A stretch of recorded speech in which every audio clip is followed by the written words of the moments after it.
Sesaat lagi Anda akan menyaksikan Kompas Petang didukung oleh Luak hitam baru, nggak kemanisan, mantap!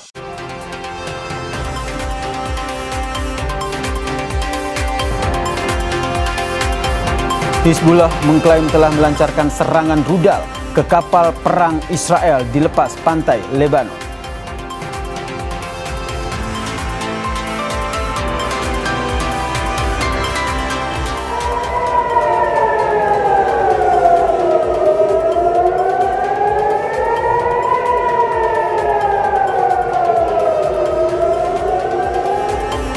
Sirine peringatan bahaya berbunyi di Bandara Ben Gurion setelah serangan rudal yang diduga milik Hizbullah dilancarkan dari Lebanon.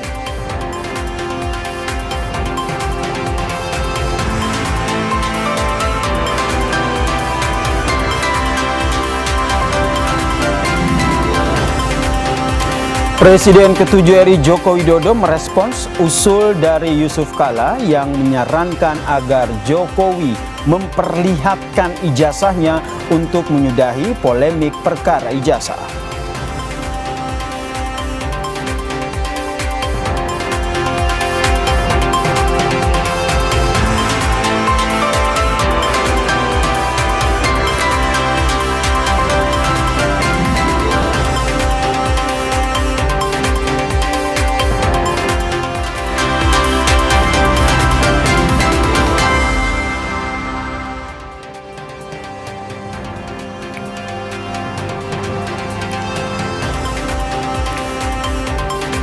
Halo, apa kabar saudara? Selamat datang di program berita Kompas Petang. Saya Cindy Permadi. Dan saya Yasir Neneama di Kompas TV Independen Terpercaya. Kita jelang informasi selengkapnya di Kompas Petang.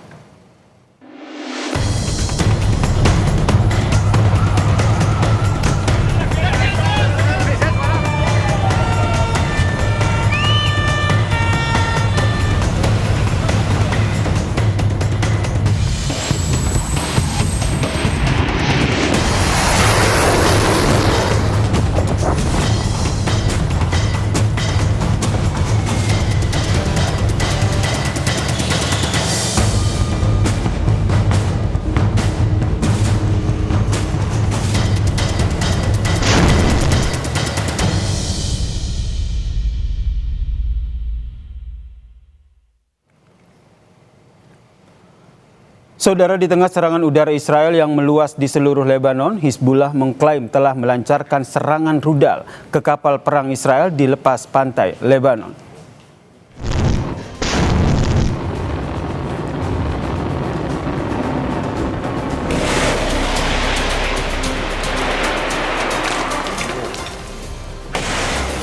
Dikutip dari sumber berita Al-Manar, saudara, Hizbullah merilis video peluncuran rudal dengan target kapal perang Israel di lepas pantai Lebanon. Lokasi dan waktu peluncuran tidak bisa diverifikasi secara independen. Serangan ini terjadi ketika pasukan Israel terus melakukan pemboman udara besar-besaran di seluruh Lebanon Selatan dan sekitarnya.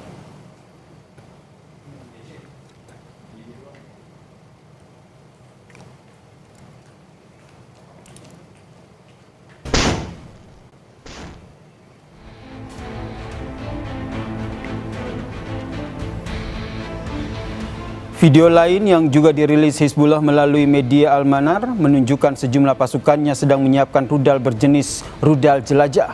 Video tersebut juga menampilkan gambar Sekretaris Jenderal Hizbullah saat ini, yaitu Sheikh Naim Qassem, dan juga pemimpin Revolusi Islam Iran Mujtaba Khamenei.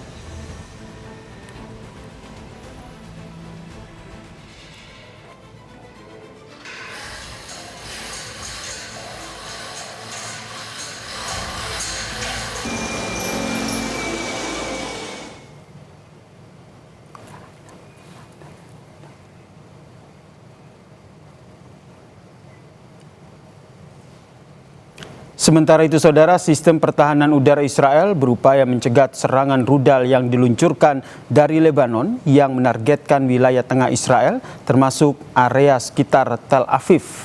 Sumber berita Al-Manar tidak mengonfirmasi dari mana asal serangan rudal tersebut.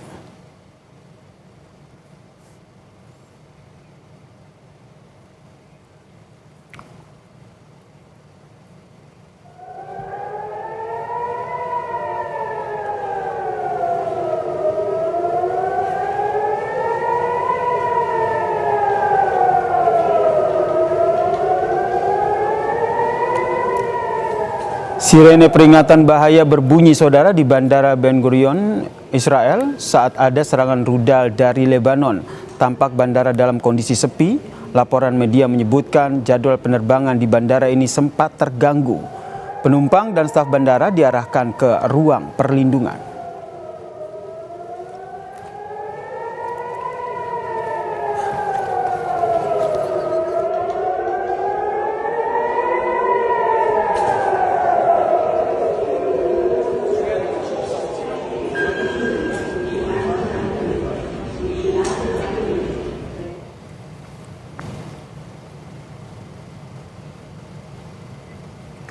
Sementara di Lebanon, sebuah bangunan gedung bertingkat di Lebanon Selatan hancur. Klaim ini dirilis dalam video milik militer Israel IDF pada Kamis waktu setempat. Rekaman udara menunjukkan beberapa serangan udara pada sejumlah bangunan dan ladang. Waktu dan lokasi pasti tidak dapat diverifikasi secara independen oleh Fiori. Dalam sebuah pernyataan, IDF mengatakan pasukan dari Brigade Pemadam Kebakaran ke-215 menyerang dan melenyapkan lebih dari 70 anggota Hizbullah, termasuk kelompok yang berencana melakukan tembakan mortir ke arah pasukan Israel.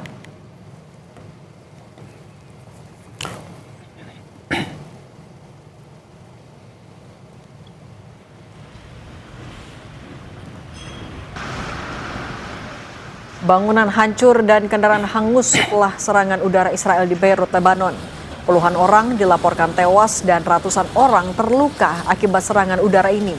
Tim penyelamat dari petugas kebakaran melakukan operasi bantuan di lokasi yang hancur akibat serangan udara Israel.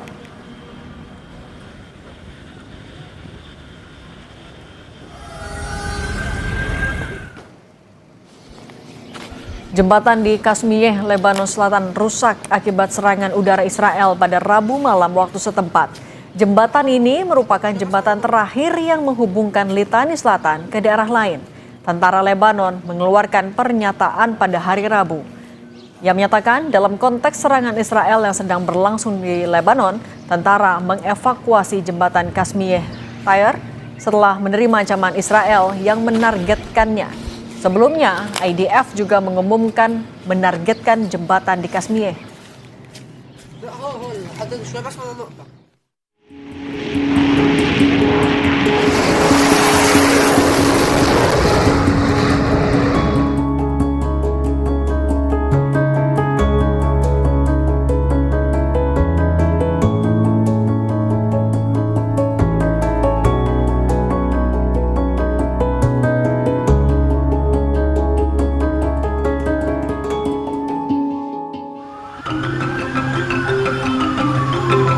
Israel membombardir Lebanon lewat serangan udara ke Beirut hingga memicu kebakaran besar. Serangan Israel ke ibu kota Lebanon terjadi beberapa jam setelah gencatan senjata AS Iran terjadi. Menurut otoritas Lebanon, serangan Israel menewaskan 254 orang dan melukai lebih dari 1.000 orang. Pasca serangan, pencarian korban di antara reruntuhan bangunan di Beirut terus dilakukan. Perdana Menteri Israel memastikan akan terus melakukan serangan kepada Hizbullah di Lebanon. Namun Israel membuka negosiasi langsung dengan Lebanon jika sepakat untuk melucuti senjata militan kelompok Hizbullah. מבקש לומר לכם, אין הפסקת אש בלבנון. אנחנו ממשיכים להכות בעוצמה את חיזבאללה, ואנחנו לא נעצור עד שנחזיר לכם את הביטחון. ההישגים הכבירים שלנו, גם באיראן וגם נגד ציר הרשע, הביאו לשינוי היסטורי במעמד של ישראל באזור. חוזרות ונשנות של ממשלת לבנון לפתוח איתנו במשא ומתן לשלום, אני הנחיתי אמש בקבינט לפתוח במשא ומתן ישיר עם לבנון כדי להשיג שני יעדים. אחד, פירוק חיזבאללה מנשקו, והשני, הסכם שלום היסטורי בר קיימא בין ישראל ללבנון. Di tengah gencatan senjata, militer Iran juga meluncurkan gelombang serangan ke-100 untuk mengenang mantan pemimpin Hizbullah, Sayyid Hassan Nasrallah. Iran mengatakan telah menyerang lebih dari 25 target strategis musuh. Serangan dilakukan usai Israel menyerang Hizbullah di Lebanon. Dalam Dalam peringatan 40 hari tewasnya sang ayah Ali Khamenei, pemimpin tertinggi Iran, Mojtaba Khamenei juga menyatakan kemenangan atas Amerika Serikat dan Israel. Selain klaim kemenangan, Mojtaba juga mengumumkan rencana strategis terkait Selat Hormuz yang menjadi jalur vital perdagangan energi dunia. Iran akan berupaya memperkuat pengaruh dalam pengelolaan Selat Hormuz pasca konflik. بنابراین نباید با اعلام بناء بر مذاکرات با دشمن تصور شود که حضور در خیابان‌ها لازم نیست، بلکه اگر بر فرض ضرورتاً نوبت دوره سکوت صحنه نبرد نظامی رسیده باشد، وظیفه آحاد مردمی که و حتماً مدیریت تنگه هرمز را به مرحله جدیدی وارد خواهیم نمود. ما طالب جنگ نبوده و نیستیم، ولی به هیچ وجه از حقوق حقه خود دست نمی کشیم و در این جهت همه جبهه مقاومت را به طور یکپارچه در نظر داریم.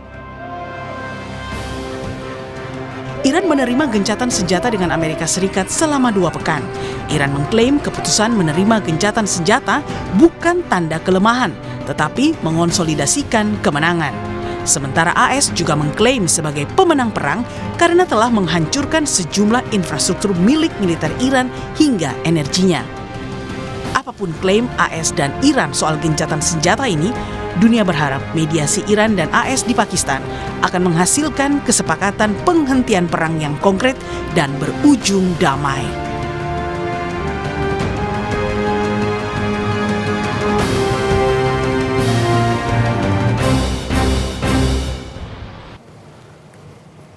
Saudara, warga Palestina berkumpul pada Kamis kemarin di Rumah Sakit Al-Aqsa, Gaza Tengah untuk memberikan penghormatan terakhir kepada wartawan Al Jazeera Muhammad Wassah yang tewas dalam serangan drone Israel.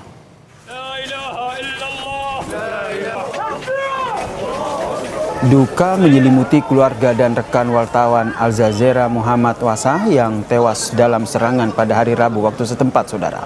Ini bukan kali pertama serangan Israel menyasar wartawan yang sedang bertugas di Gaza. Komite Perlindungan Jurnalis mengutuk serangan Israel yang menewaskan Wassah. Diperkirakan lebih dari 200 jurnalis dan pekerja media Palestina tewas sejak tahun 2023.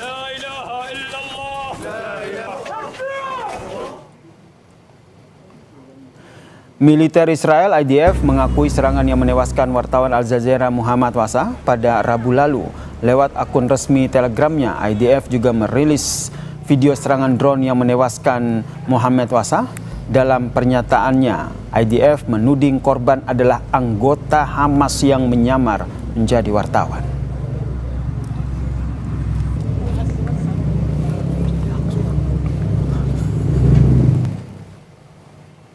Usai jeda, saudara, Presiden ke-7 RI Joko Widodo merespons usul Yusuf Kala yang menyarankan agar Jokowi memperlihatkan ijazahnya untuk menyudahi polemik perkara ijazah.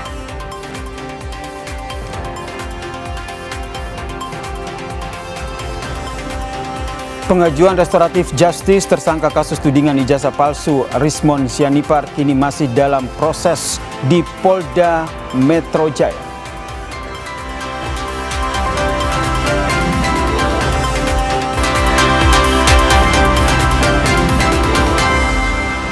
Gak kemanisan, mantap! Pelapor yakni Joko Widodo. Persetujuan tersebut diperlukan agar bisa dilakukan gelar perkara oleh penyidik. Nantinya hasil gelar perkara akan menentukan apakah syarat restoratif justice terpenuhi atau tidak. Terkait tentang proses restoratif justice, saudara RS, ini masih dalam tahap proses. Jadi namanya tahapan restoratif justice, ada permohonan dari tersangka, orang yang ditetapkan sebagai tersangka memohon kepada korban ataupun pelapor untuk perkaranya bisa di RJ. Yang bersangkutan setelah itu pihak pelapor ataupun korban menyetujui dan itu melalui proses gelar perkara di penyidik. Melalui gelar perkara internal dan eksternal dihadirkan apabila sudah disetujui dan memenuhi dalam persyaratan restoratif justice, maka akan dilakukan restoratif justice. Sementara itu saudara, terkait tantangan dari Yusuf Kala agar Jokowi memperlihatkan ijazahnya untuk menyudahi perkara ijazah, direspons oleh Joko Widodo jika ia memperlihatkannya hanya di persidangan bila diminta oleh hakim. Apalagi menurut Jokowi, pihak yang menuduh yang harus membuktikan tuduhannya, bukan dirinya yang menunjukkan ijazahnya. Mestinya yang menuduh itu yang membuktikan, bukan saya disuruh menunjukkan. Nanti semua orang bisa menuduh dan suruh menunjukkan buktinya yang dituduh, balik-balik itu.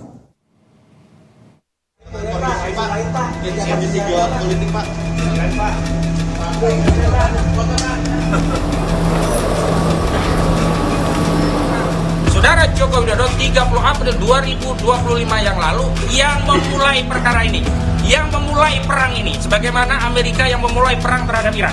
Ini jasa saya, selesai lah itu.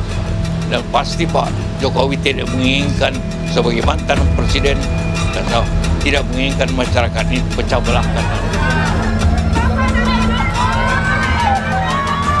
Saya rasa orang yang paling siap untuk ke pengadilan adalah Bapak Insinyur Joko Widodo. Merasa kasus ijazah Jokowi sudah terlalu lama dan menyita waktu dan energi anak bangsa, mantan Wapres Yusuf Kala meminta Jokowi menyudahi perkara ijazah dengan memperlihatkan ijazah aslinya. Dengan begitu menurut JK, perpecahan antar kubu bisa segera disudahi. Kita stoplah ini perkara dengan cara tinggal Pak Jokowi memperlihatkan ijazahnya kan yang asli. Tinggal dikasih lihat selesai, kan? Tinggal dikasih lihat masyarakat saja. Nah, itu yang kita harapkan penyelesaian. Selesailah bulan ini menunjukkan ini jasa saya, selesai lah itu persoalan. Saya yakin dan pasti Pak Jokowi tidak menginginkan sebagai mantan presiden dan tidak menginginkan masyarakat ini pecah belah karena soal kecil ini. Ribut-ribut soal ijazah Jokowi kini melebar ke persoalan tudingan kubu Roy menerima pendanaan miliaran rupiah yang tersebar dalam akun-akun YouTube yang kini sudah dilaporkan JK. Situasi ini dinilai kubu Roy sebagai bentuk upaya Jokowi mengulur-ulur waktu menghindari perkara ijazah naik ke pengadilan. Bahwa apa yang terjadi hari ini semakin mengokohkan, meneguhkan, meyakinkan bahwa ijazah ini bermasalah. Sebab kenapa? Saudara Joko Widodo 30 April 2025 yang lalu yang memulai perkara ini, yang memulai perang ini, sebagaimana Amerika yang memulai perang terhadap Iran. Saudara Joko Widodo memulai pertarungan ijazah palsu dengan melaporkan Pak Roy Suryo dan kawan-kawan pada tanggal 30 April 2025 yang lalu. Semestinya, kalau memang ijazah itu asli dan dia sudah percaya diri dengan bukti-bukti, maka tidak cukup sulit untuk menaikkan perkara ini ke persidangan. Tetapi kenapa? Hampir 1 tahun, kira-kira 30 April tahun ini, dikit lagi itu 1 tahun, kasus ini tidak berjalan. Yang ada apa? Justru saudara Joko Widodo mengirim sejumlah buzzer-buzzernya, entah YouTuber, entah orang dengan status terpidana, mendatangi klien kami, merayu-rayu agar bisa datang ke Solo untuk memproses apa yang disebut dengan restoratif justice. Tudingan kubu Roy jika Jokowi takut hadapi pengadilan dinilai sebaliknya oleh relawannya. Jokowi selaku pelapor justru siap 1000% membuktikan keahlian ijazahnya di pengadilan. Sementara berbaliknya 3 orang ke kubu Jokowi lewat RJ adalah hak para pihak yang disediakan instrumen hukum. Saya rasa orang yang paling siap untuk ke pengadilan adalah Bapak Insinyur Joko Widodo. Kenapa saya bilang begitu? Karena kita adalah pihak pelapor. Tidak mungkin seorang mau melaporkan sesuatu bila mana dia tidak menginginkan peradilan. Kemudian teman-teman ini merasa bahwa tidak beraninya Bapak Insinyur Jokowi karena adanya P19 dan lain sebagainya serta ada restoratif justice. Perlu saya ingatkan bahwa restoratif justice itu adalah instrumen hukum, disediakan oleh hukum untuk bisa dijalankan atau tidak diterima, tentu dengan kesepakatan. Nah, kesepakatan ini sudah ditempuh oleh Rismond. Kita kembali ke situ kalau kita berbicara itu. Tapi apapun itu ya, Bang Kosi, kalau Bang Kosi siap 1 kali, kami siap 1000 kali untuk pengadilan. Jelang 1 tahun sejak kasus ijazah dilaporkan Jokowi, alih-alih rampung, perkaranya kini melebar ke kasus penyebaran berita bohong soal dalang pendanaan kasus ijazah yang menyeret nama mantan orang nomor 2 di Indonesia. Tim Liputan, Kompas TV.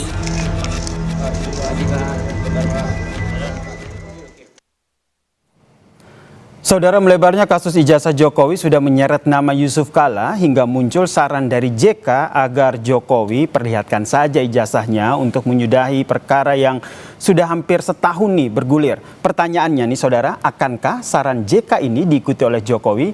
Kita bahas bersama dengan tersangka dugaan fitnah ijazah Jokowi, Mas Roy Suryo yang telah hadir di studio, dan saya sapa melalui sambungan Zoom ada relawan Jokowi, Bang David Pajung. Selamat petang semuanya. Yuk, selamat sore.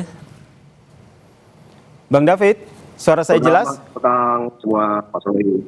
Oke, saya mau pastikan dulu nih suara Bang David jelas, karena pertanyaan pertama saya ingin ke Bang David. Karena sebenarnya tanggapan dari Bang David sendiri sebagai relawan Joko Widodo soal saran dari JK nih agar Joko Widodo lihatkan saja ijazah aslinya supaya perkara ini selesai bulan ini, karena sudah hampir setahun, Bang.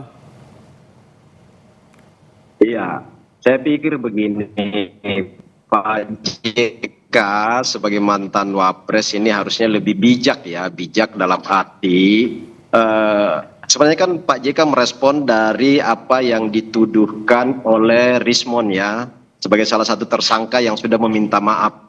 Artinya Rismon sudah mengakui kesalahannya dan mengakui kebenaran bahwa ijazah Pak Jokowi itu asli, nggak palsu. Nah, Pak mantan wapres Pak JK itu harusnya menenangkan suasana, bukan sedikit menciptakan lagi statement-statement yang seolah-olah statementnya sama dengan Roy.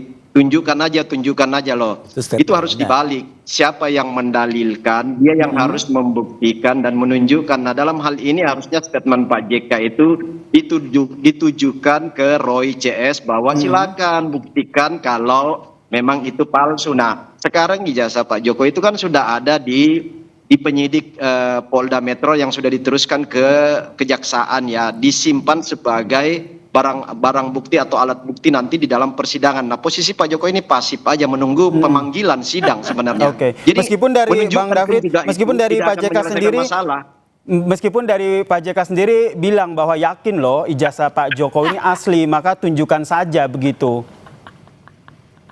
Ya, ditunjukkan dalam momen yang punya legalitas yang sah, yaitu persidangan. Sepakat aja ditunjukkan dalam persidangan, bukan ditunjukkan di luar sidang. Nggak menyelesaikan masalah di luar sidang. Jadi Pak JK harusnya meneruskan statement itu bahwa ditunjukkan dalam proses persidangan supaya ketukan palu itu menandakan sebuah keabsahan, sebuah silang pendapat. Nah, kalau ditunjukkan, kan udah ditunjukkan kemarin kan digelar perkara. Baik, berarti kan tetap ya, tetap pada pernyataan yang selama ini kita dengar ya, Bang David ya.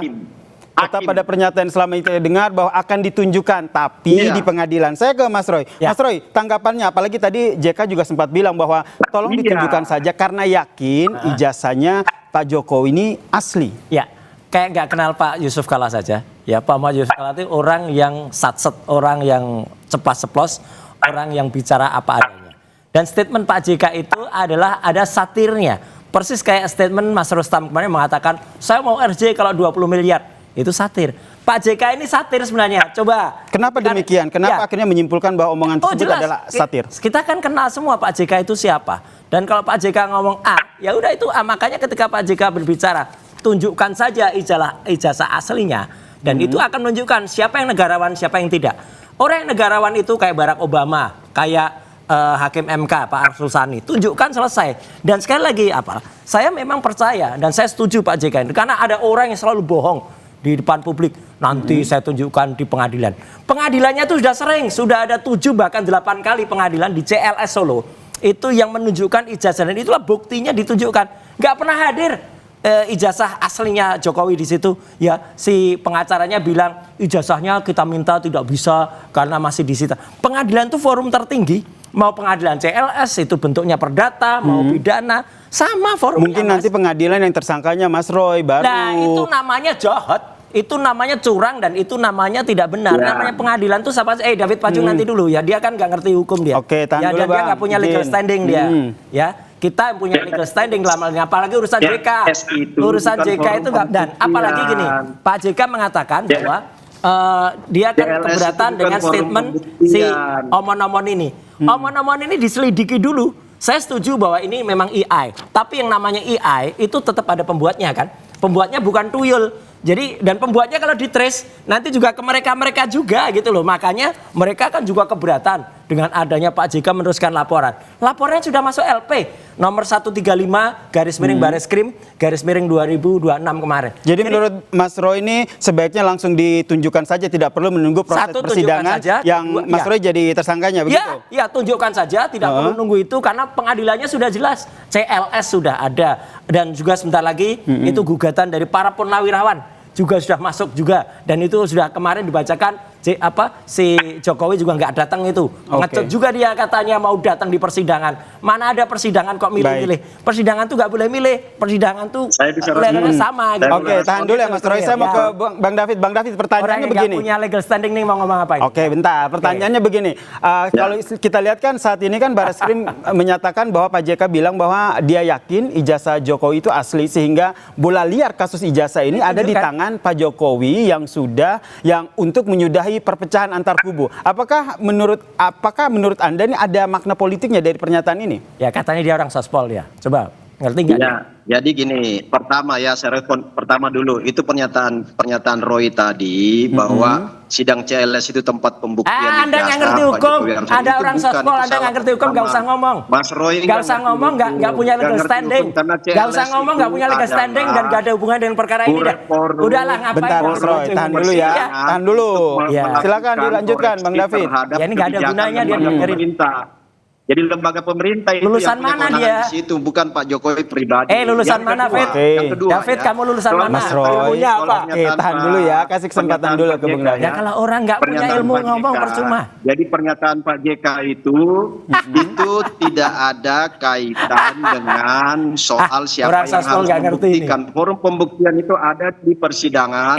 Persidangan apa? Orang sospol nggak ngerti nih.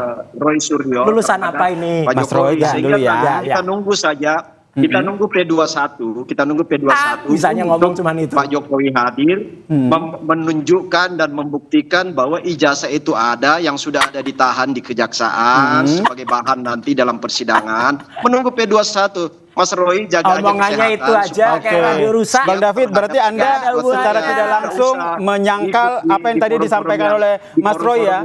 Aduh, parah ini. Bang David, dia kan juga nggak ngerti, nggak dengar. Bang David, berarti Anda membantah apa yang disampaikan oleh Mas Roy tadi ya? Ada satirnya begitu, tidak ada makna politik apapun dari apa yang disampaikan oleh Yusuf Kalla yang yakin betul bahwa ijazah Jokowi ini asli ya, tidak ada makna apapun ya? Palsu, nggak ada embosnya, nggak ada watermarknya. Udah deh, Bang David. David Pajung nggak ngerti dah. Ya, soal itu kan versi Roy yang sudah tersangka, wajar aja. Udahlah, nggak ngerti apa-apa, nggak punya legal standing lah. Mas Roy, tahan dulu. Yang lain, nah itu. Ya Mas Roy tenang-tenang aja. Memang saya tenang. Mental di persidangan Mas. Saya memang tenang. Kamu aja nanti juga akan terseret. Akan diuji di persidangan. Oke lah. Tentu akan diuji di persidangan. Dan Jokowi akan takut ke persidangan itu. Santai. Pak Jokowi santai. Santai apa? Kelihatan banget kalau enggak.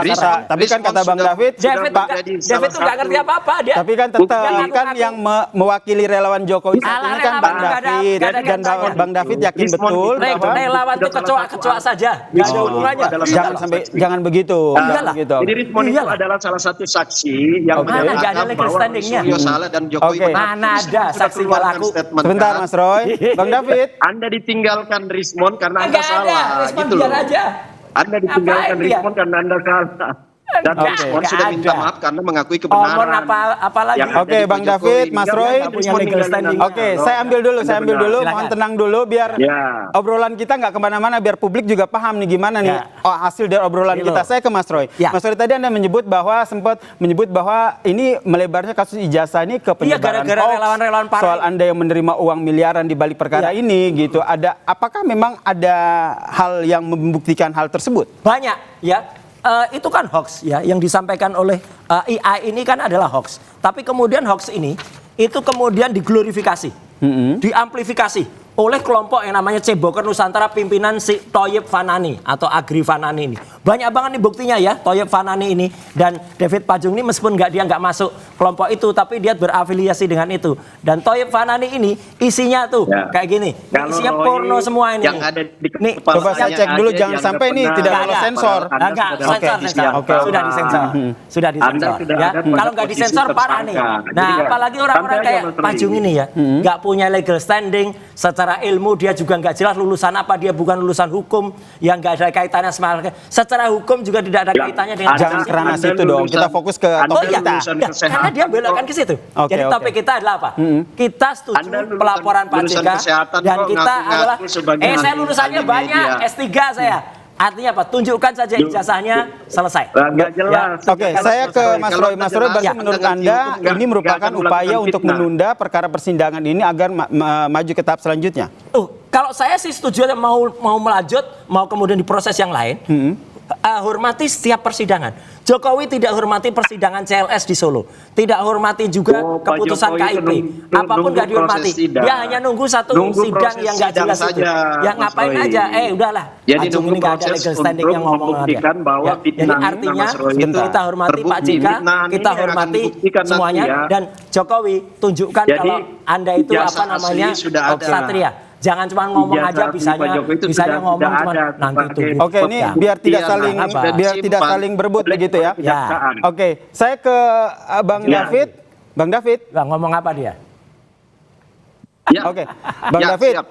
Jadi menurut Anda apa langkah yang diambil oleh Joko Widodo untuk merespons permintaan ataupun tantangan dari Yusuf Kalla untuk menunjukkan ijazah aslinya? Ya, Pak JK ini kan ngomong di luar forum ya, nggak ada urusan soal itu. Pak Jokowi itu menunggu persidangan P21 untuk menunjukkan nanti alat-alat bukti ijazah asli yang sudah ada di jaksa ya sekarang sudah diserahkan oleh penyidik kepada penuntut ya. Tinggal nunggu pembuktian. Jadi kalau Pak JK ngomong itu kan di luar forum ya biasalah. Siapapun bisa bicara seperti itu. Jadi nggak ada urusan soal harus ditunjukkan ke siapa, tetapi yang berhak untuk menerima penunjukan itu, pembuktian itu di sidang perkara nanti yang sah depan hakim, di depan hakim nanti. Jadi itu yang Pak Jokowi tunggu. Legalitas itu ada di forum persidangan resminya nanti. Itu yang Pak Jokowi tunggu. Silakan, kapan nih? P21 lagi tunggu hari aja. P21? Tunggu hari aja. Ada terus. Oke. Nah, jadi Mas Roy juga kesehatan aja. Baik. Mas Roy jaga kesehatan aja. Udahlah, sehat kalau saya orang-orang. Berarti Joko Widodo pasti akan menunjukkan ijazahnya tapi di persidangan. Persidangannya sudah ada, CLS. Dia kan berani datang.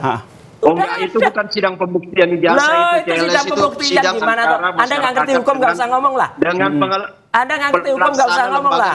Lulusan sospol S1 aja kok gitu.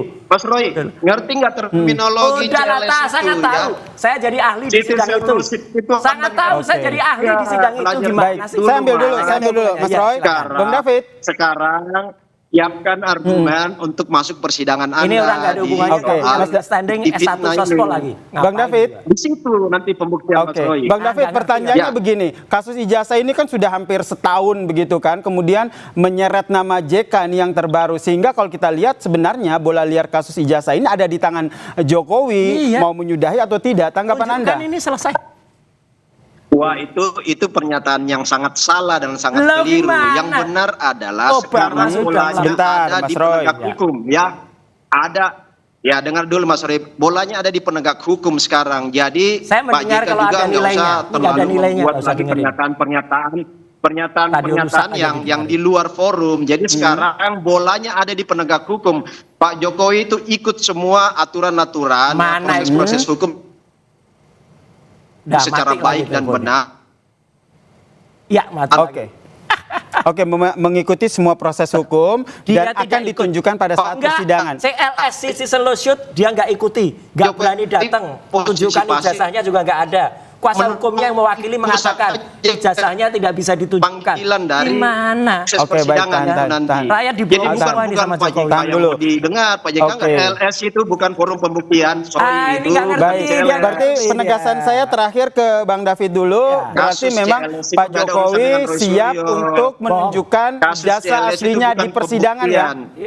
Bang David, ini yang saya tegaskan dulu ya. Pak Jokowi siap menunjukkan ijazah aslinya di persidangan ya. Persidangan fitnah. Oke. Iya, 1 miliar % itu siap. Oke, 1 miliar persen. 1 miliar persen cukup, siap. 1 miliar persen yakin. Itu persis kata tanggapannya terakhir dari Mas Roy. Itu persis kata orang omong-omong ini. Dia bilang diam aja. Orang ini juga ngomong 11.000 triliun persen palsu kan. Sekarang tiba-tiba mati. Apa yang membuat seorang Roy Suryo ini tidak yakin begitu bahwa nanti di persidangan Joko Widodo akan menunjukkan ijazah, padahal dari tim Joko Widodo sendiri bilang bahwa akan ditunjukkan di persidangan. Terakhir singkat saja. Dia tukang bohong ya. Itu sudah diminta di pengadilan. Pengadilan itu sama tahapnya, mau pengadilan perdata, pidana sama. Kalau ada orang yang nggak bilang itu CLS Garuda, dia nggak ngerti apa-apa. 1, nggak punya legal standing. 2, tidak ada pendidikan hukumnya. 3, nggak ada kaitannya. Ya, saya jadi ahli di sidang itu, di CLS itu. Dan saya betul semua bukti-buktinya di teman-temannya KKN datang. Kalau itu nggak ada buktinya, teman KKN-nya nggak ada. Intinya kita dukung Pak JK supaya mendesak. Ini ijazah ini tunjukkan selesai kayak Barack Obama dan juga minimal kayak Arsul Sani. Kalau nggak, Jokowi bohong. Dan sudah dijawab ya, ijazahnya akan ditunjukkan di persidangan. Sudahi kita sampai di situ ya. Oke, kita nantikan seperti apa apakah persidangan nanti akan ditunjukkan atau tidak. Terima kasih Bang David dan juga terima kasih Mas Roy telah berbagi informasi dan perspektifnya terkait dengan isu ini. Terima kasih semuanya, salam sehat. Salam sehat. Dan saudara usai jeda, Kompas Petang masih akan kembali dengan informasi Saiful Mujani dan juga Islah Bahrawi kembali dilaporkan ke polisi. Kali ini Presidium Kebangsaan 08 yang melaporkan Mujani dan juga Islah terkait dengan dugaan penghasutan dan juga makar.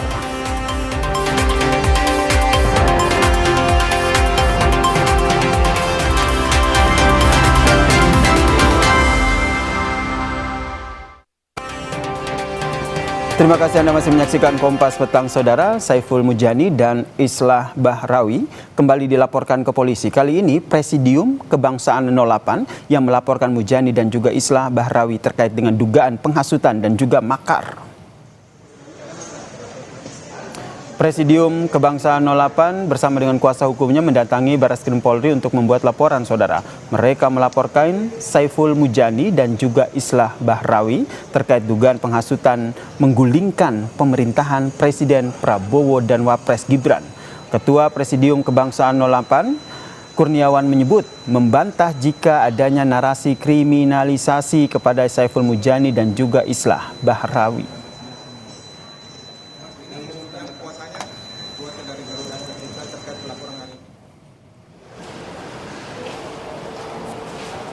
Sebelumnya, Saiful Mujani juga dilaporkan ke Barreskrim Polri. Laporan dilayangkan Direktur Eksekutif Merah Pusaka Strategik Indonesia atau MPSI menyusul pernyataan Saiful Mujani yang dinilai mengarah pada provokasi publik untuk menjatuhkan pemerintahan yang sah. Pelapor menilai pernyataan Mujani bukan lagi kritik, tapi sudah masuk kategori penghasutan yang berpotensi mengganggu stabilitas nasional. Saudara Saiful Mujani yang memberikan pernyataan-pernyataan yang sangat kontroversial dan ini tentu saja akan membahayakan keamanan nasional karena beliau mendelegitimasi kepemimpinan Bapak Prabowo Subianto. Beliau juga mendelegitimasi atau menyebarkan fitnah informasi yang tidak betul terkait proses demokratisasi. Saudara, Polda Metro Jaya telah menerima laporan terhadap Saiful Mujani dan juga Islah Bahrawi. Laporan ini berkaitan dengan dugaan konten di media sosial yang mengarah pada ajakan makar. Polisi menyebut telah menerima laporan tersebut dan saat ini masih dalam tahap pendalaman oleh penyidik.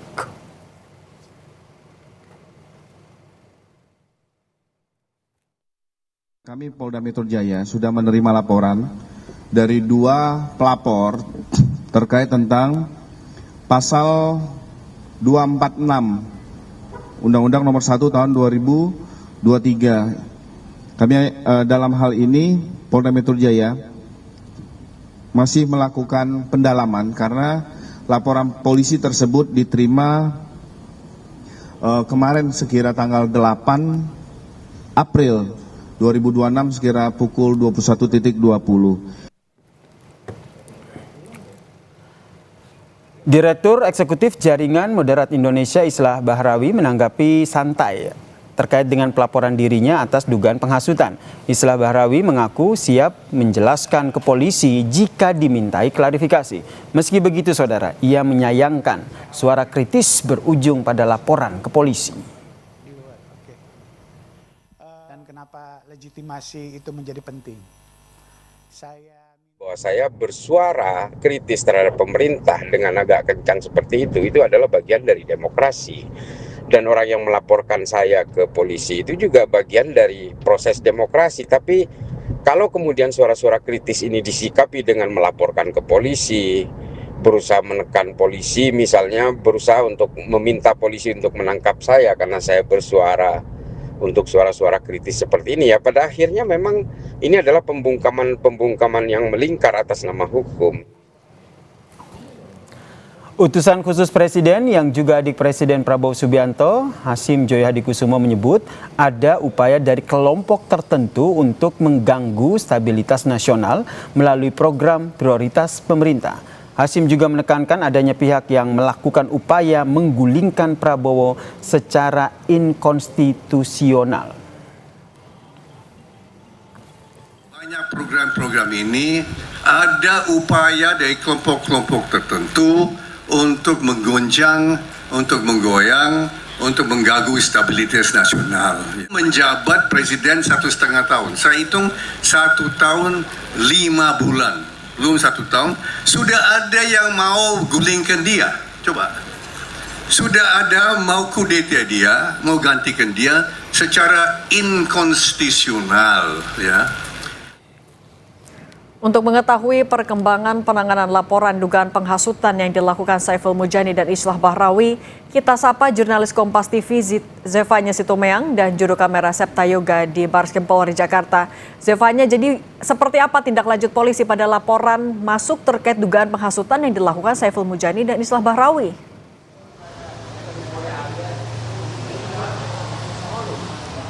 Ya, Cindy, ini yang masih kami nantikan bagaimana tindak lanjut dari polisi terkait dengan pelaporan yang dilayangkan oleh pihak pelapor, yakni dari Presidium Kebangsaan 08 dan juga dari Dewan Astacita Nusantara. Karena informasi terakhir yang kami terima ini tadi memang baru melihat bagaimana pihak pelapor tadi dari Presidium Kebangsaan 08 dan juga Dewan Astacita Nusantara ini masuk ke Bareskrim Polri untuk melaporkan pengamat politik Saiful Mujani dan juga Islah Bahrawi begitu, dan memang melihat bagaimana kasus yang dilaporkan ini terkait dengan dugaan penghasutan yang dianggap menghasut masyarakat begitu untuk menggulingkan kepemimpinan Presiden Prabowo Subianto bersama dengan wakilnya Gibran Rakabuming Raka, yang dimana ini semua berangkat dari video yang beredar di media sosial yang berdurasi sekitar 35 detik yang disitu berisi sebuah pernyataan dari Saiful Mujani yang dianggap pernyataannya ini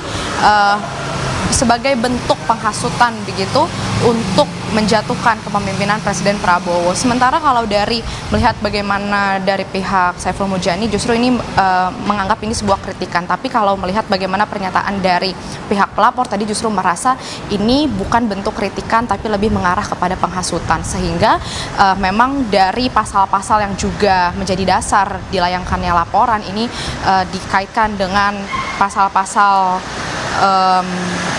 pemufakatan jahat, makar, dan juga ada pasal terkait dengan penghasutan hingga pasal tentang UU ITE. Nah, ini juga yang masih dikonsultasikan tadi oleh pihak pelapor terkait dengan pasal penghasutan. Ini masih akan dikomunikasikan dengan pihak polisi begitu.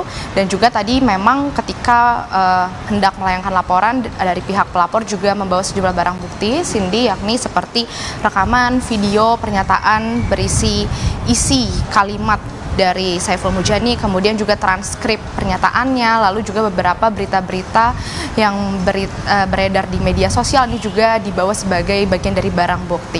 Sementara itu dari pihak polisi tentu ini masih harus memproses bagaimana pelaporan yang sudah dilayangkan dan juga menelaah barang bukti yang sudah dibawa tadi. Karena tadi kalau kami bertanya dari pihak pelapor merasa pernyataan yang dilontarkan oleh Saiful Mujani ini sudah masuk ke ranah hukum sehingga ini harus juga diselesaikan di ranah hukum. Namun memang ini masih kita tunggu Cindy bagaimana tindak lanjutnya karena sejauh ini dari informasi terakhir kami terima ini masih dilakukan pelaporan terlebih dahulu dan dikonsultasikan beberapa pasal yang akan dikaitkan dengan kasus dugaan penghasutan untuk menjatuhkan kepemimpinan Presiden Prabowo Subianto ini. Cindy.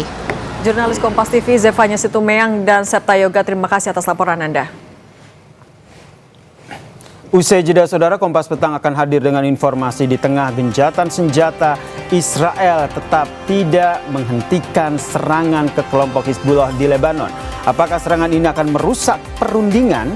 Kompas Petang akan membahasnya bersama dengan Cindy Permadi usai jeda.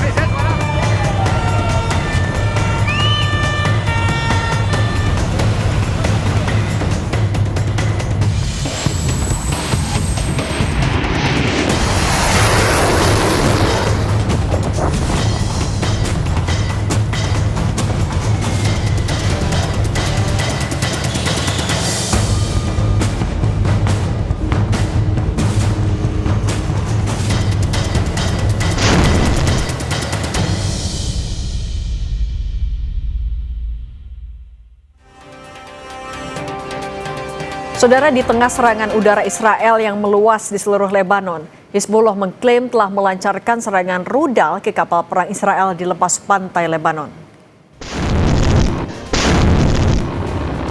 Dikutip dari sumber berita Al-Manar, Hizbullah merilis video peluncuran rudal dengan target kapal perang Israel di lepas pantai Lebanon.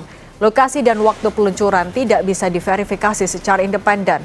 Serangan ini terjadi ketika pasukan Israel terus melakukan pemboman udara besar-besaran di seluruh Lebanon Selatan dan sekitarnya.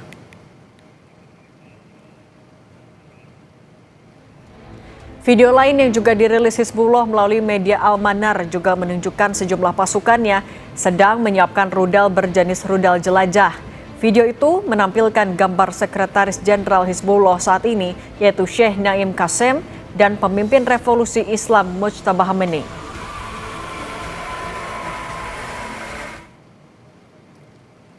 Sementara itu, sistem pertahanan udara Israel berupaya mencegat serangan rudal yang diluncurkan dari Lebanon yang menargetkan wilayah tengah Israel termasuk area sekitar Tel Aviv. Sumber berita Al-Manar tidak mengonfirmasi dari mana asal serangan rudal itu.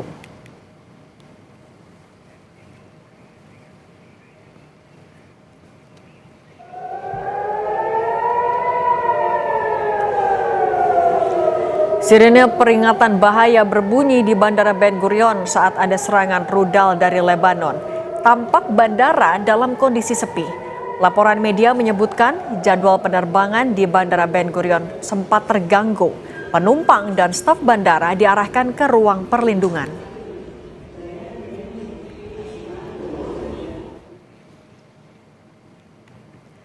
Sementara di Lebanon, sebuah bangunan gedung bertingkat di Lebanon Selatan hancur. Klaim ini dirilis dalam video milik militer Israel, IDF, pada Kamis waktu setempat. Rekaman udara menunjukkan beberapa serangan udara pada sejumlah bangunan dan ladang. Waktu dan lokasi pasti tidak dapat diverifikasi secara independen. Dalam sebuah pernyataan, IDF mengatakan pasukan dari Brigade Pemadam Kebakaran ke-215 menyerang dan melenyapkan lebih dari 70 anggota Hizbullah, termasuk kelompok yang berencana melakukan tembakan mortir ke arah pasukan Israel.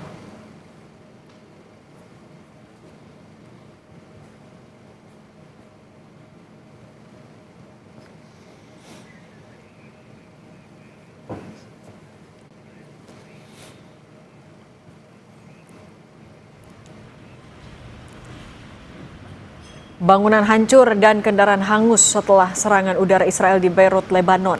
Puluhan orang dilaporkan tewas dan ratusan orang terluka akibat serangan udara ini. Tim penyelamat dan petugas kebakaran melakukan operasi bantuan di lokasi yang hancur akibat serangan udara Israel.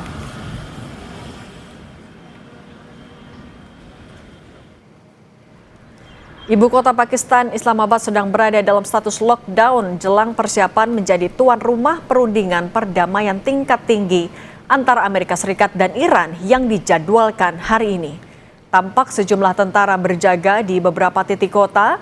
Pemerintah juga telah menutup jalan-jalan utama dan mendirikan pos pemeriksaan di berbagai titik strategis. Pengamanan di sekitar Serena Hotel yang menjadi lokasi utama perundingan dan akomodasi delegasi telah diperketat dengan radius sterilisasi sejauh 3 km. Rencananya Pakistan akan jadi tuan rumah mediator perundingan perdamaian tingkat tinggi antara Amerika Serikat dan Iran pada hari ini.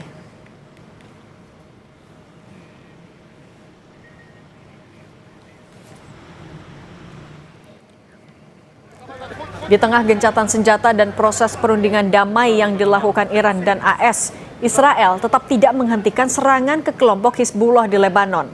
Apakah ini akan merusak proses perundingan untuk gencatan senjata? Kita bahas bersama sejumlah narasumber, Guru Besar Hukum Internasional FHUGM Heribertus Jakatriana, dan pakar geopolitik dan keamanan nasional Wibawanto Nugroho Widodo PhD. Selamat petang semua. Selamat petang, Mbak.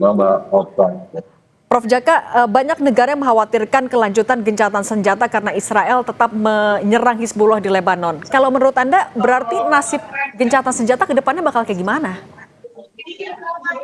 Kemarin saya juga sudah menyatakan bahwa dasar hukum dari gencatan senjata ini sebenarnya rapuh sekali karena faktual di lapangan itu sangat ditentukan oleh kepatuhan dari para pihak yang bertikai, dalam hal ini negara dengan negara dan proksinya. Nah, buntutnya yaitu proksi negara-negara inilah yang nanti juga akan sangat menentukan keberhasilan dari ceasefire yang akan dilakukan dan memulai agreement yang dilaksanakan di Pakistan. Saya kira memang satu syarat kondisi yang harus ditempuh adalah prakondisi perdamaian faktual di antara para pihak terlebih dahulu, sehingga mood di dalam nanti mereka bertemu di Islamabad itu akan tinggi dan menghasilkan poin-poin yang sangat diharapkan oleh banyak pihak.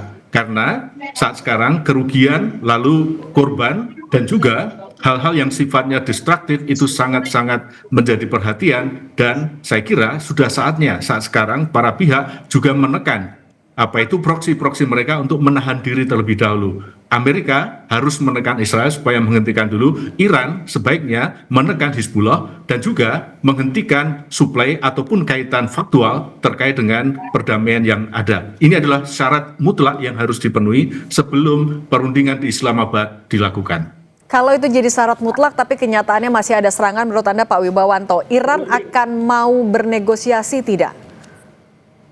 Jadi saya langsung aja kepada akar masalahnya. Jadi secara esensial, ya, Amerika itu mau mengkonten Iran secara militer, secara nuklir, dan secara pengaruh regional. Artinya melucuti proksi-proksi juga.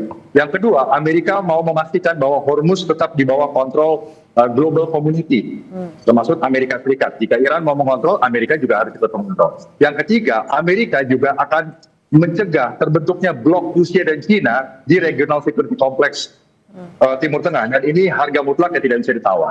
Sehingga struktur dari regional security complex di Timur Tengah ini diharapkan oleh Amerika setelah konflik ini tetap tidak berubah dan Israel tetap aman. Inilah yang membuat kesannya Israel itu tidak ada yang bisa menekan. Tapi sebenarnya bukan tidak bisa menekan, karena tekanan kepada Israel itu melahirkan konsekuensi, yaitu biaya politik, strategi, dan militer bagi siapapun yang mau menekan. Alasannya pertama, ya, adanya perlindungan Amerika secara militer dan juga diplomasi di Dewan Keamanan PBB, ya, hak veto. Yang kedua, superioritas dari militer dan teknologi, termasuk kemampuan intelijen dan emerging teknologi dari Israel itu sendiri di kawasan.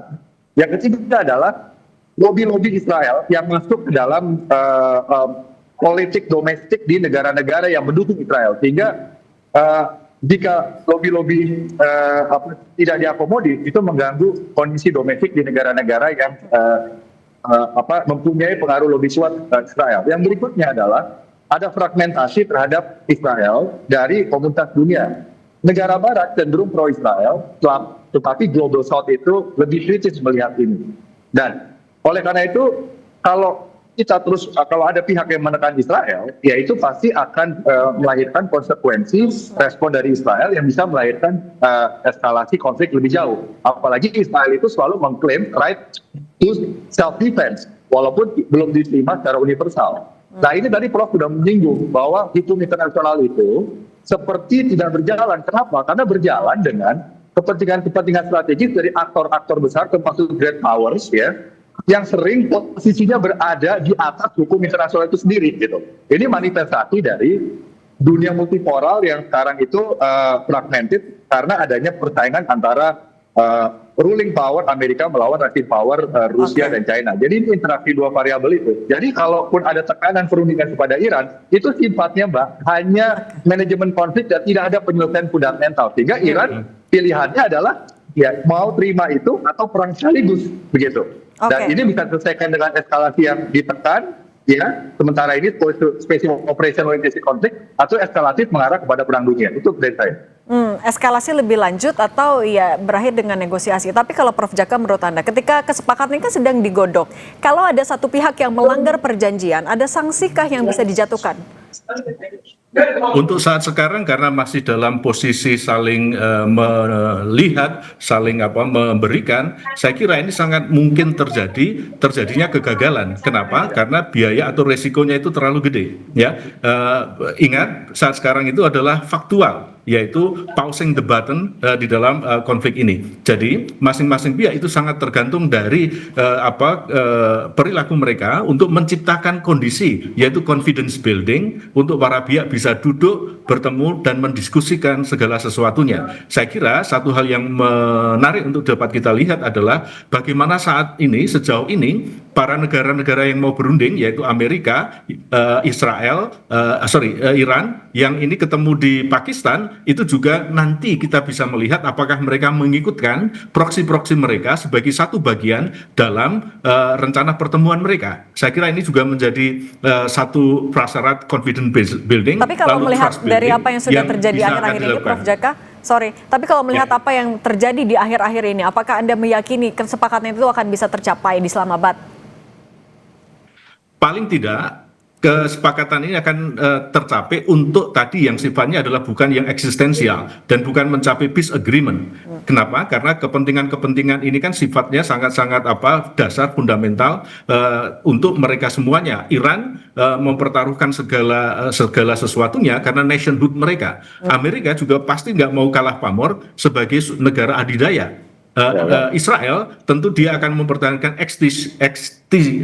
eksistensi mereka, Israel terhadap apa itu yang terjadi dengan Lebanon, proksinya dengan Hizbullah, ya, Palestina dengan Hamasnya dan lain sebagainya. Sehingga ini sama-sama gagah. Nah, untuk ini saya kira nanti peran dari mediator itu menjadi penting untuk pausing the button ini, yaitu Pakistan dan juga negara-negara lainnya yang memiliki channel langsung dengan para pihak yang sedang bertikai. Untuk sementara saya kira nanti yang faktual atau yang visible terjadi adalah faktual dulu. Tetapi untuk basisnya saya kira kok masih jauh dari panggang dari api. Kalau di belakang Israel ada negara adidaya, ada Amerika Serikat, Pak Wibawa, menurut Anda sebenarnya masih ada negara yang bisa menekan Israel tidak untuk patuh terhadap aturan atau setidaknya adalah apa kesepakatan di gencatan senjata? Jadi great power lainnya dalam hari Rusia dan China, termasuk juga Prancis dan Inggris, juga tidak bisa terlalu jauh menekan Israel dengan struktur regional security complex seperti sekarang. Ya, karena akan melahirkan konsekuensi fisik, strategis dan militer ke mereka. Karena Rusia dan China itu juga mempunyai bilateral relation dengan Israel yang cukup kuat, gitu loh. Gitu. Jadi Israel itu, mohon maaf, saya harus menyampaikan apa adanya nih, Prof, ya. Susah diganggu gugat. Jadi kalau Iran mau menekan Israel di dalam perundingan ini, 99% confidence level nggak akan bisa. Kenapa? Karena struktur saat ini itu memberikan favor import pada Israel. Makanya rejim 79 Iran mau mengubah struktur itu. Nah, struktur itu menurut saya sama Prof sama-sama orang HI, solusinya adalah perang. Bukan kita realis. Tetapi pendekatan liberalis sudah dianggap tidak berhasil atau belum berhasil. Nah, kalaupun mau ditunggu apakah berhasil apa tidak, berarti semua harus menahan diri. Itu poinnya. Nah, itu poinnya. Jadi apalagi sekarang yang masuk ke sini yang Prof bilang, semuanya dalam kondisi threat dalam kondisi defisit kepercayaan. Apa yang mau dibahas adalah hal-hal yang non ideologis seperti deeskalasi senjata aja. Nggak ada harap yang eksistensial yang akan disepakati. Ya Prof, begitu. Ya. Dengan kondisi defisit kepercayaan ini, salah satu poinnya juga yang ditagih oleh AS adalah membuka Selat Hormuz. Mungkinkah Iran akan membuka itu? Kita bahas saja, tetap bersama kami di Kompas Petang.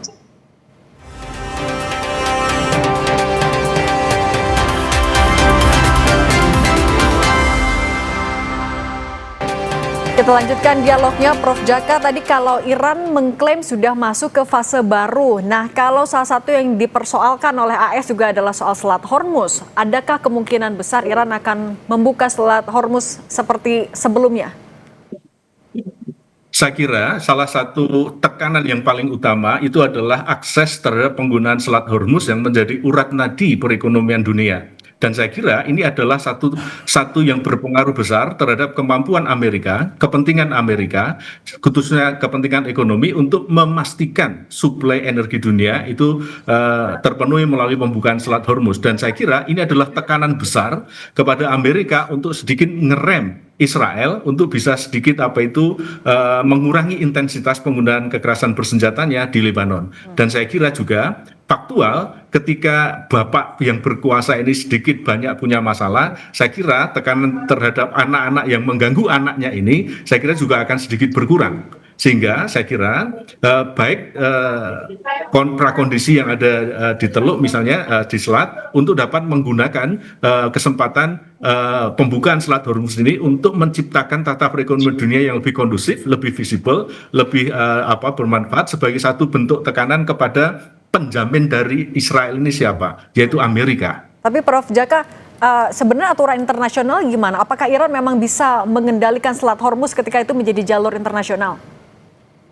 Alasan yang dipakai oleh Iran, saya kira itu adalah suatu alasan yang faktual. Kenapa? Karena sebelum serangan kemarin, mereka memasang apa yang disebut sebagai weaponry atau weapon system di laut. Yang dari sisi keamanan navigasi laut, ini menjadi tanggung jawab mereka yang menanam arm weapons di laut. Sehingga alasan Iran itu memperoleh satu justifikasi pembenar. Kenapa? Karena ada emergency situations di Selat Hormuz yang dia tahu, dia yang meletakkan, sehingga resourcesnya, alokasi untuk mengetahui tempat berbahaya misalnya ya, penanaman ranjaunya misalnya, ini menjadi sebuah justifikasi pembenar buat Iran untuk bukan pembukaan Selat Hormuz secara tidak utuh ya, sehingga dia bisa menerapkan kebijakan-kebijakan yang sangat menguntungkan untuk dirinya. Walaupun sebenarnya ini tidak bisa dibenarkan melalui hukum internasional, apalagi melalui UNCLOS.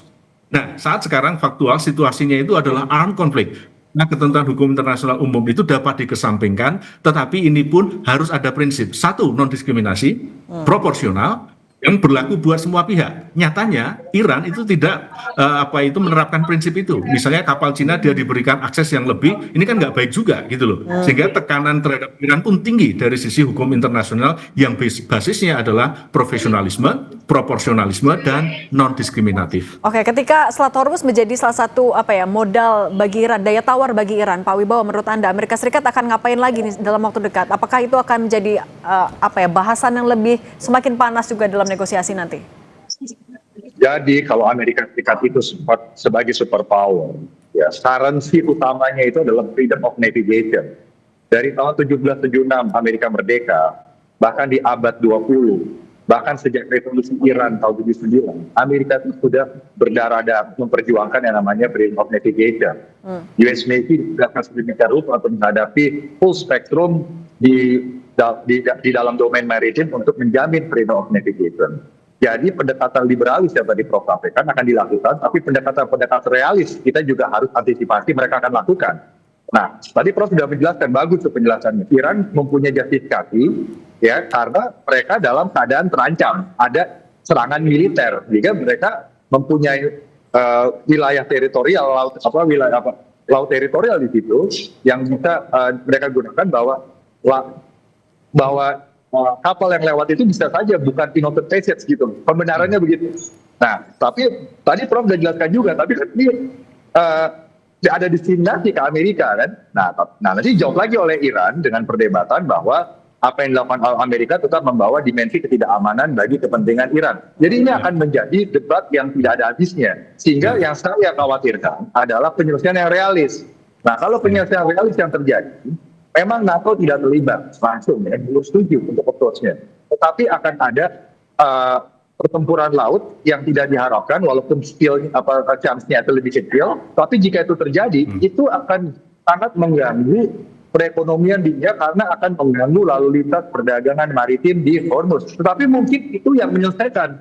Karena perang itu adalah penyelesaian politik dengan cara lain karena pendekatan liberalis sudah tidak bisa lagi digunakan. Nah, sekarang upayakan supaya fokusnya itu adalah satu, Selat Hormuz. Yang kedua adalah di atas segala-galanya adalah kemanusiaan. Baik konflik Israel-Palestina, baik itu yang di Lebanon, baik itu yang di Iran, baik juga di Teheran juga banyak meninggalnya rakyat Iran sendiri. Kita harus akui salah tembak dari US Navy kemarin ke sasaran sipil sekolah di Iran dan juga korban sipil di Gulf Conflict Council itu juga menjadi pertimbangan. Nah, kita walaupun mengerti pemikiran neorealis jadi dari great power ya yang harus preventif, kita juga sebagai manusia yang hidup di zaman ini harus berusaha untuk melakukan yang namanya self restraint, yang tadi Prof bilang itu self restraint. Tapi Pak Wibowo, artinya bisa dibilang negosiasi atau kesepakatan gencatan senjata yang akan berlangsung hari ini tidak akan berjalan mulus? Hanya akan mencapai hal-hal yang sifatnya non ideologis. Jadi kalau Iran memaksa maksimalis tidak akan bisa. Karena Amerika tidak akan mau kehilangan leverage-nya. Dan kepercayaan yang menjadi dasar bisa berhasil atau tidak, nanti kita ya semoga ada kabar baik tentunya. Prof Jaka, Heribertus Jaka Triana dan Pak Wibowo Anton Nugroho Widodo PhD, terima kasih sudah berbagi bersama kami di Kompas Petang. Sehat selalu semuanya.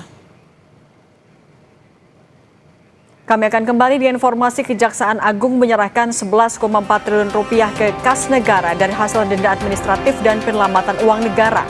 Penyerahan disaksikan langsung Presiden Prabowo Subianto.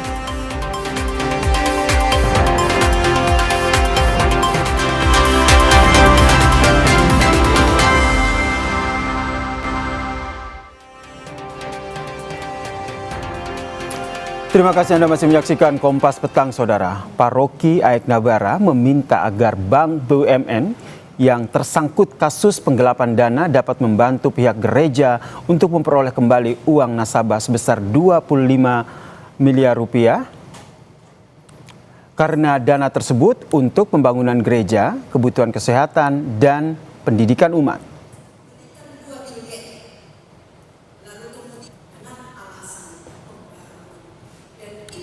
Pihak paroki Aek Nabara kecewa atas sikap bank plat merah tersebut yang kurang merespons kasus penggelapan uang kredit Union Paroki Aek Nabara sebesar 28 miliar rupiah oleh mantan kepala cabang yaitu Andi Hakim Febriansyah.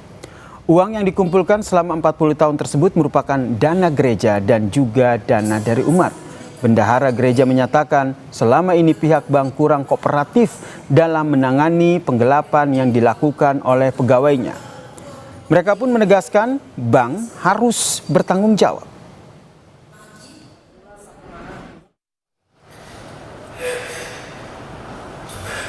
Kehadiran AHF di situ adalah wajah BNI,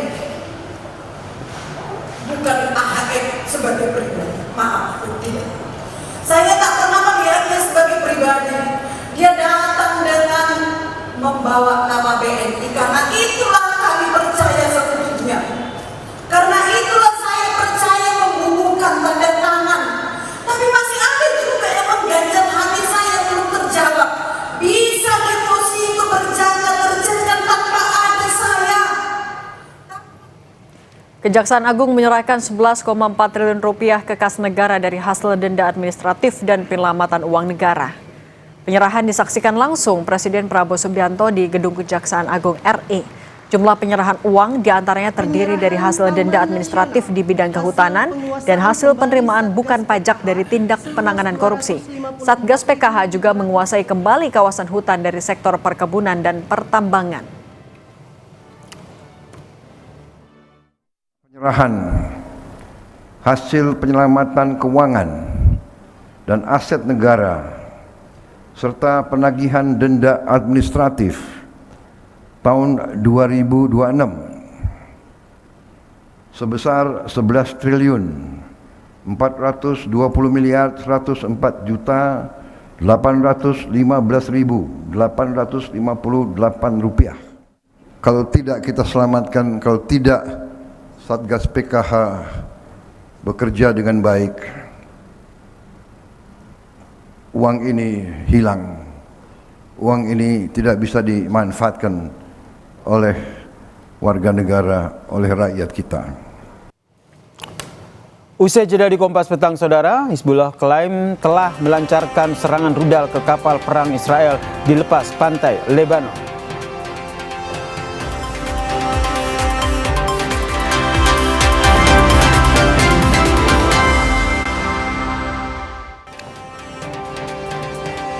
Di tengah serangan udara Israel yang meluas di seluruh Lebanon, Hizbullah mengklaim telah melancarkan serangan rudal ke kapal perang Israel di lepas pantai Lebanon. Dikutip dari sumber berita Al-Manar, Hizbullah merilis video peluncuran rudal dengan target kapal perang Israel di lepas pantai Lebanon. Lokasi dan waktu peluncuran tidak bisa diverifikasi secara independen. Serangan terjadi ketika pasukan Israel terus melakukan pemboman udara besar-besaran di seluruh Lebanon Selatan dan sekitarnya.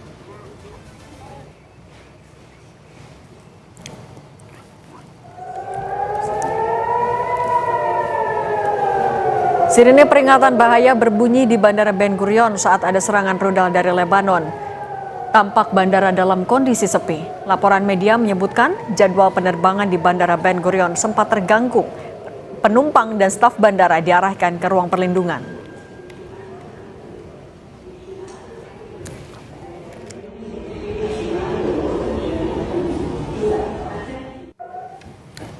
Kami tutup Kompas Petang hari ini. Saya Cindy Permadi. Dan saya Yasir Neneama. Terima kasih.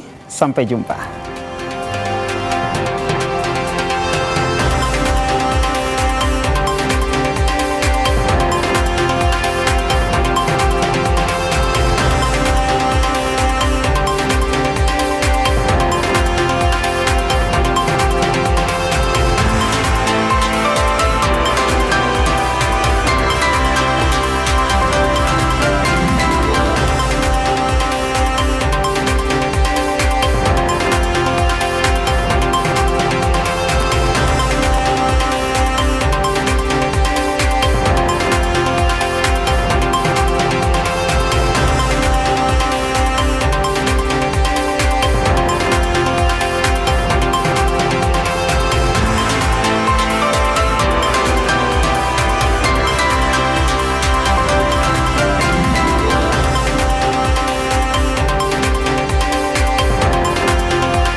Terima kasih Anda telah menyaksikan Kompas Petang, didukung oleh